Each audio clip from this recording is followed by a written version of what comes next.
everyone. What a week it was in week 1, but now we're getting ready for week 2 in college football. So let's talk to James about the games this weekend. Hope everybody has a wonderful weekend.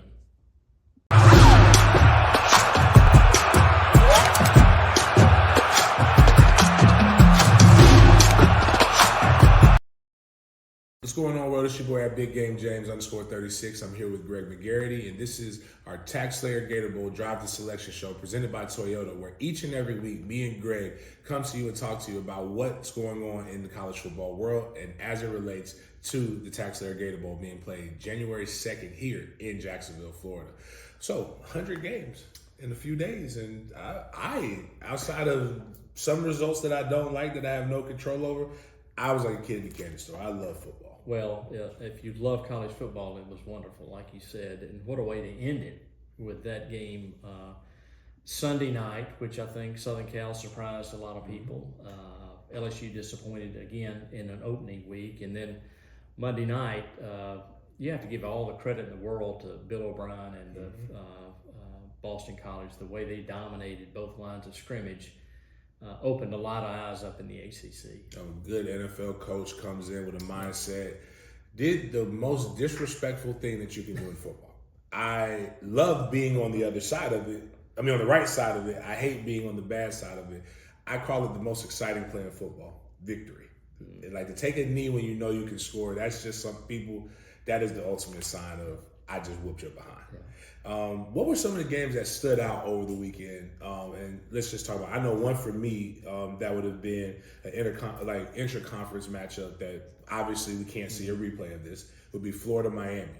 What were some of the takeaways from that game, and is Miami back? Well, I mean, the way they dominated on the lines of scrimmage, and they were just so aggressive.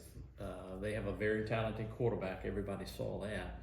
But their ability to function efficiently in that environment, especially in the beginning of the game, was extremely impressive. But I was really impressed with the way they just got after the football.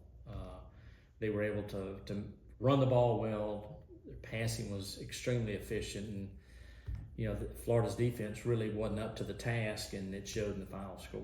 Yeah, I think really, they threw the ball with Cam Ward a lot, did very, very well on a lot of people's Heisman charts right now.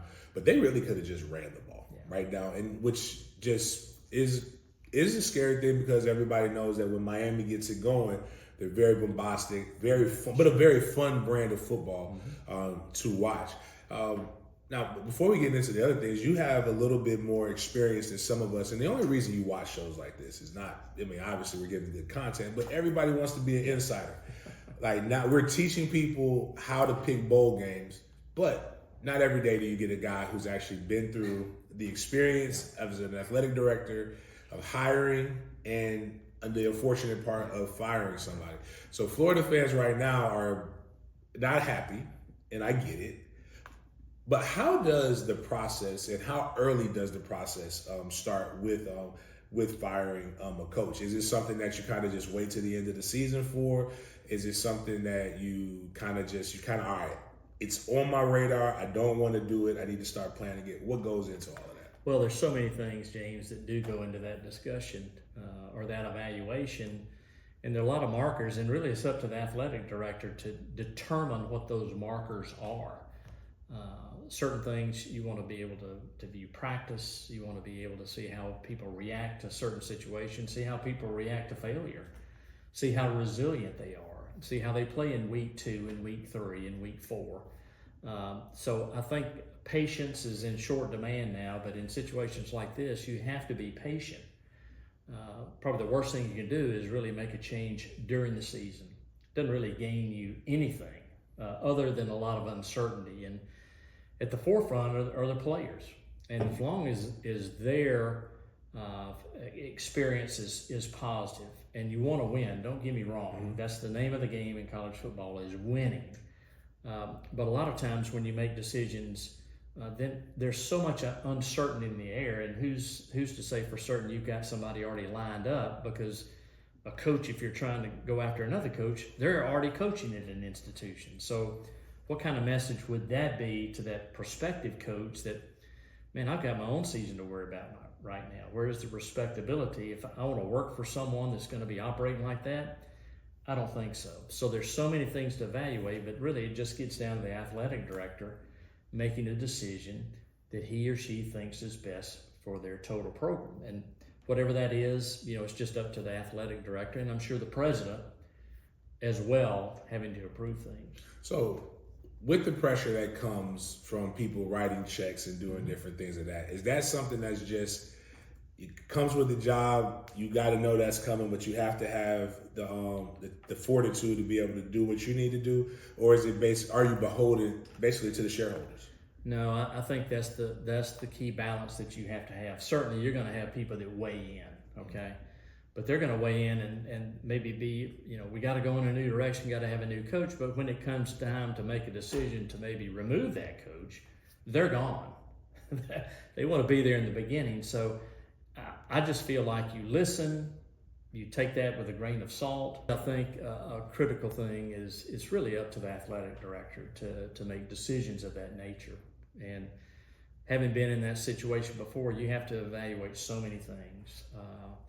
And first and foremost are the goals and aspirations, are they meeting the moment that you discussed? I'm sure there's been discussion on this is what you should expect to see this season. These are our strengths. These are our weaknesses. So when you watch a game, some of those things will come to bear.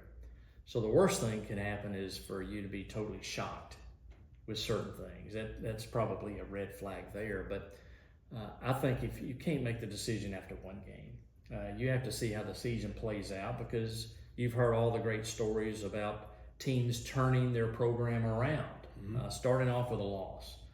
I mean, you got 11 other games. You just can't let that first game affect the second game. And so I just think there are so many things that, your president has to be in the loop. You're going to have donors out there. That's just part of the deal now. Anytime you lose, you're going to have people out there say, fire the coach. But, if you made that decision in the middle of the year, you're affecting so many people's lives that you have to be 100% convinced it can't work. And if there's any hesitation in there, you got to let the season play out, and then perhaps at the end of the season, make that decision to make a move, or say we're moving forward and here we go. So that's typically why if you see the changes, you see it late November. Because people, contrary to popular belief, it's not like the NFL. You do not get a higher recruiting class by losing more games. Like, it's not like the draft. You don't get a higher draft grade by being sneaky. You gotta finish it out. And as you talked about, you want to be able to show the young men that I'm here to develop you guys, and again, all the cool stuff that everybody likes to lie about. It's about the university, it's about this, it's about loyalty. Well, you kind of got to show that. So you brought up a good point. Like, don't let one loss, you don't want to let one loss become two. Unfortunately, I just got a chance to witness one loss becoming two, and the play kind of going down a little bit. Florida State got a chance to play Boston College, and we did talk about Bill O'Brien a little bit, but that kind of, if they turn it around, which I believe they can, that gives us a pretty exciting team that went from potentially a playoff team last year to possibly being able to come to the Gator Bowl with a little bit of local flair. Florida State always comes to this game pretty good. What would be exciting about getting a national brand like a Florida State or something like that to be able to fall into our laps? Well, their history with our game is magnificent. I mean, Bobby Bowden coached against West Virginia here earlier in the 2000s. He coached his last game here as a Seminole head coach. So obviously, I know FSU has greater aspirations than to perhaps be in our game, but if the Noles became available, they'd be very attractive to us. Because at the end of the day, we want to, styles make fights and matchups, and that's what you want to be able to have, one of those things. So what were some of the other games that, we can talk one that does affect us a little bit. USC played LSU. Obviously, LSU, was this their third straight opening loss, but they're playing really, really big teams on a national scale. Exciting brand of football that Brian Kelly plays, tries to throw that ball around. We can't have an FSU-LSU matchup because they played last year, correct? But talk about that game a little bit, and and kind of what you saw from there. Yeah, and before we talk about that, I want to get your opinion on this. Going back to FSU, first of all, they opened the season in an unreal environment overseas. I mean, you're out of your routine altogether. Okay, Right. Tough trip coming home, a long way. You're traditionally going to play football on Saturdays. Okay, now you've got to wait until Monday, so you're out of sequence. Do you think that had anything to do with the way that FSU was able to prepare for a team that probably surprised everyone because they didn't know what was going to happen with Boston College? They came in here and boy, they dominated. And I think that had a little something to do with it because I've seen teams that maybe play on a Thursday night. It's just a different environment. Do you think that had anything to do with the environment or the approach? Oh, yes. I think I hate to make excuses for them, but yes, it did have something. I told people I wasn't as concerned about the first game as I was about the second game. As a guy who's traveled internationally, as a guy who hates to travel, I can get through it when I get there. Coming back, getting back into your normal routine, having to adjust to the time difference, you're tired, you're fatigued. The jet lag really affects you on the second leg of that trip. And coming into the situation also with Bill O'Brien, as opposed to the last coach, you have a completely different, they played 2 different first games. So you have no idea what you're coming into, except for, Castellanos is very good with his legs, and you know about Trayshawn Ward because he played for you. But the physicality that they were able to come through from just being a little bit more fresher and not having played a game, and I think that's just really what happened. And Florida State has to find some guys that look internally, because there was a glaring stat, and this is how I know Florida State has talent. Even with Georgia Tech. Georgia Tech, they scored 6 minutes and 40 seconds was left in the game. Florida State didn't see the ball again. They're getting whooped on time of possession. If I showed you 2-1 time of possession, I should be showing you a 42-10 game, not a 24-21 game. Boston College had the ball 14 minutes and 8 seconds in the first quarter. For those who don't know, it's 15 minutes in a quarter. And they scored no points. Right. They scored 14 in the second, 14 in the third, and then Florida State still had their chances. So a non-talented team is getting blown out.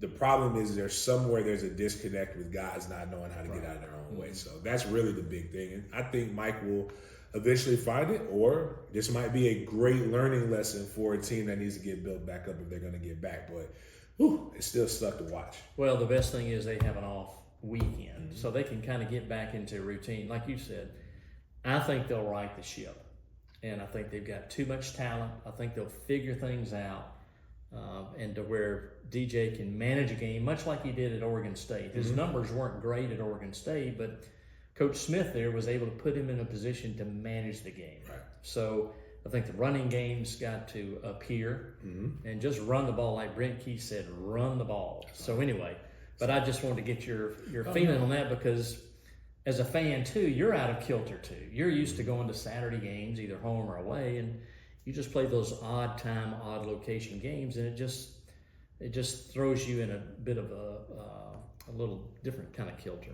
Yeah, definitely. Primetime Monday night, you gotta go to work on Tuesday. Yeah, so it throws people off. But I know this. I tell these players all the time. My grandmother told me when I got my little feelings hurt because we weren't playing that great and nobody thought I was going to be any good. She told me, "Who told your dumb behind to read?" They did not bring you there to read. They brought you there to hit people. I tell them to go hit people and they'll talk about you good. Or to quote one of my favorite TV characters, Don Draper, if you don't like what's being said, change the conversation. You can change the conversation by winning. So conversation, huge. Week 1 of football, a lot of great games. Yeah. What do we have to look forward to week 2 on the ACC and the SEC landscape? Well, I think all eyes will be on the game in Charlotte, North Carolina against NC State and Tennessee. 2 top 20 teams. I think you're going to see a really high-scoring game there. It's going to be really a lot of fun to watch. Intra-conference, you've got South Carolina traveling to Kentucky. Kentucky, had their way with Southern Miss, and South Carolina struggled with ODU. Very fortunate to win that game, but they did win the game. So even though both those teams probably could not return here, we know Kentucky came. It's still be interesting to watch. The only other game you've got is Cal at Auburn. So we'll get to see how those teams progress. But there are a lot of other games that are really going to be, I think, blowouts this weekend. So a little light compared to last week, to where we just had game after game after game of heavyweights. So a little bit lighter, but boy, week 3, we really pick up in the action. And then just even across the board, Georgia plays everybody, all the good. If Georgia can go undefeated this year, I will go on record and say that might be the best college football team, regardless of stats. But to play Alabama, Texas, Ole Miss, like right now, those are 3 top 6 teams right there for according to the current AP. So we have our new list out. We have the projections. A lot of teams are projecting FSU or Louisville to be able to come here. What do we think about the current projections, and are the pundits kind of on track right now? I think they are, because they took the North Carolina State-Tennessee game off the board, which we know that can't happen. That'd be a repeat from a game this year. But I think either way you look at it, we're going to really have 2 really good teams. And I think that's the exciting part of this, is you're seeing, Boston College emerge. Can they maintain that level of play? Tech going to Syracuse this weekend. Can they maintain that level of play on the road? Be their first true road game. So we'll just see a lot of things develop here, but I'm not disappointed with any matchup I see among the 10 prognosticators that have predicted games.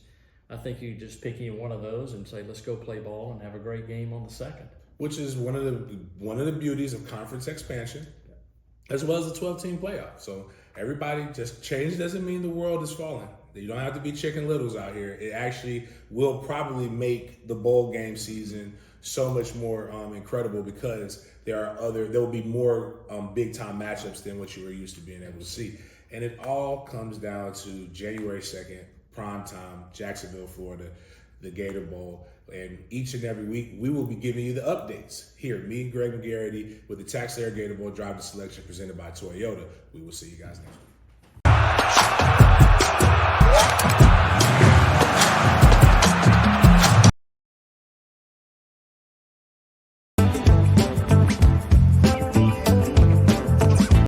Hey everyone, Donovan Small, Ticket Operations and Sales Manager for the TaxSlayer Gator Bowl. Gator announced that the youth fundraising program is officially live. The TaxSlayer Gator Bowl partners with schools and youth organizations around the First Coast as a fundraiser, where we sell $25 in-zone tickets, and each program gets to keep $15 towards their program. If you have a program that's interested in applying for the youth fundraising program, give me a call. My number is 904-798-5999, or you can shoot me an email. My email is donovans@gatorbowl.com, DONOVANS@gatorbowl.com. Thanks, take care.